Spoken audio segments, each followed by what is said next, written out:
nosso trabalho é sobre energia nuclear. O nosso grupo é a Mariane, a Crislane, a Leandra, a Milena, o João e a Letícia. Bom, hoje falaremos um pouquinho sobre energia nuclear e mais especificamente a gente tem o objetivo de explicar o porquê que um reator nuclear do tipo do de Angra dos Reis não pode se tornar uma bomba atômica. E para isso a gente precisa entender esse processo desde o início. Energia nuclear é o uso controlado das reações nucleares para a obtenção de energia. Alguns elementos apresentam a capacidade de emitir energia durante o processo. Um exemplo é o urânio. Mas afinal, o que é urânio?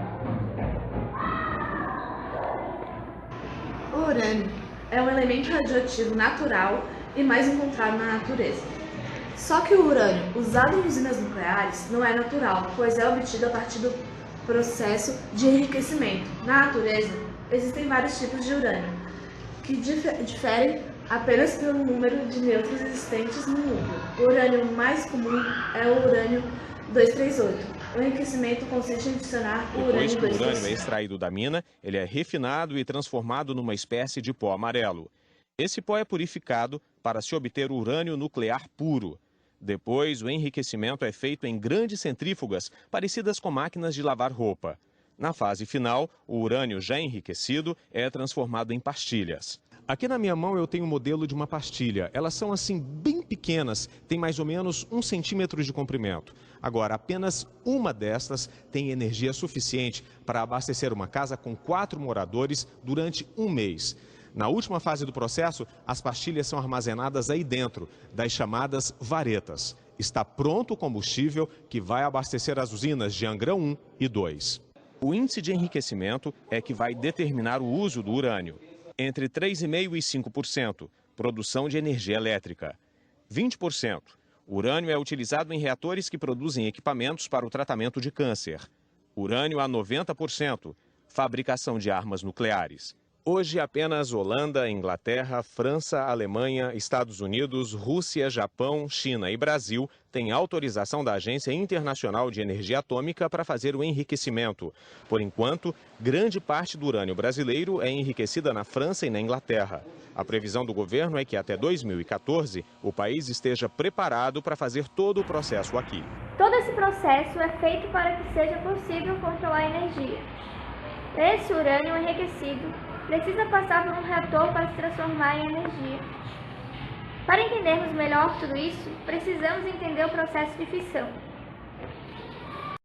Na fissão nuclear, a partícula nêutron é acelerada em direção ao núcleo do átomo, que geralmente é de urânio 235, o que o deixa estável em massa 236. Com isso, ele se divide em 2 núcleos menores e mais leves, no caso bário 141 e criptônio 92. Então, há a liberação de energia de ligação nuclear, radiação gama mais nêutrons, os quais irão de encontro a novos núcleos atômicos, desintegrando-os novamente em energia e radiação, e outros nêutrons que seguirão o mesmo caminho em uma reação em cadeia. Um reator nuclear funciona da seguinte forma. A rede externa de energia alimenta o sistema de bombeamento de água da usina nuclear. O sistema de bombeamento injeta água no reator e no sistema de resfriamento. Então, o núcleo do reator aquece a água a altas temperaturas e gera vapor, que é enviado às turbinas. O vapor roda a turbina e seu movimento gera eletricidade. Após movimentar a turbina, o vapor é direcionado ao sistema de resfriamento, onde volta ao estado líquido e recomeça todo o processo. Depois de saber como funciona um reator nuclear pelo processo de fissão, e agora precisa-se entender como se dá o processo de criação de uma bomba nuclear.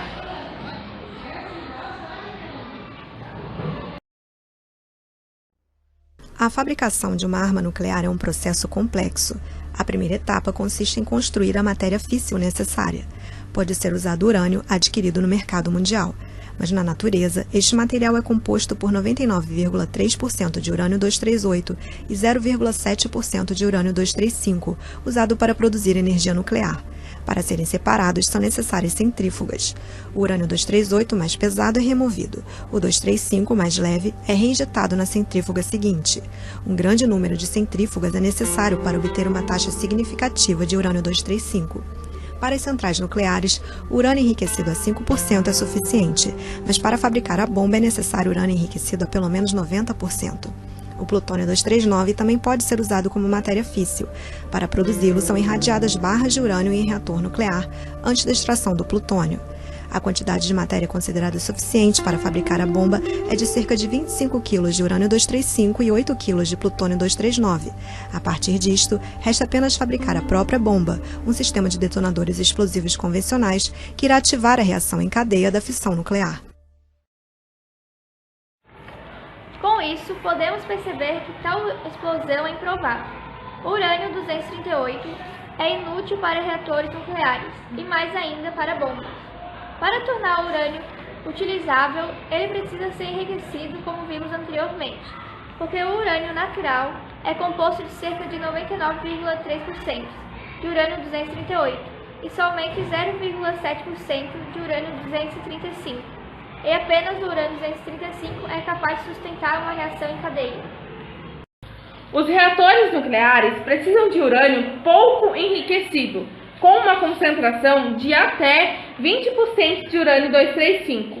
Mas atualmente, os reatores trabalham com uma concentração de 3 a 4%. Já uma arma nuclear precisa de urânio altamente enriquecido para o tipo de reação em cadeia criar uma explosão. A grande maioria das bombas de urânio tem cerca de 90%, por isso é totalmente inviável a explosão no reator nuclear. Os acidentes de Chernobyl e Fukushima servem para mostrar que acidentes em usinas não são impossíveis e podem sim causar um desastre igual ou maior do que o de uma bomba nuclear. Para que isso não aconteça, a sociedade precisa cada vez mais participar e buscar tecnologias para evitar possíveis desastres.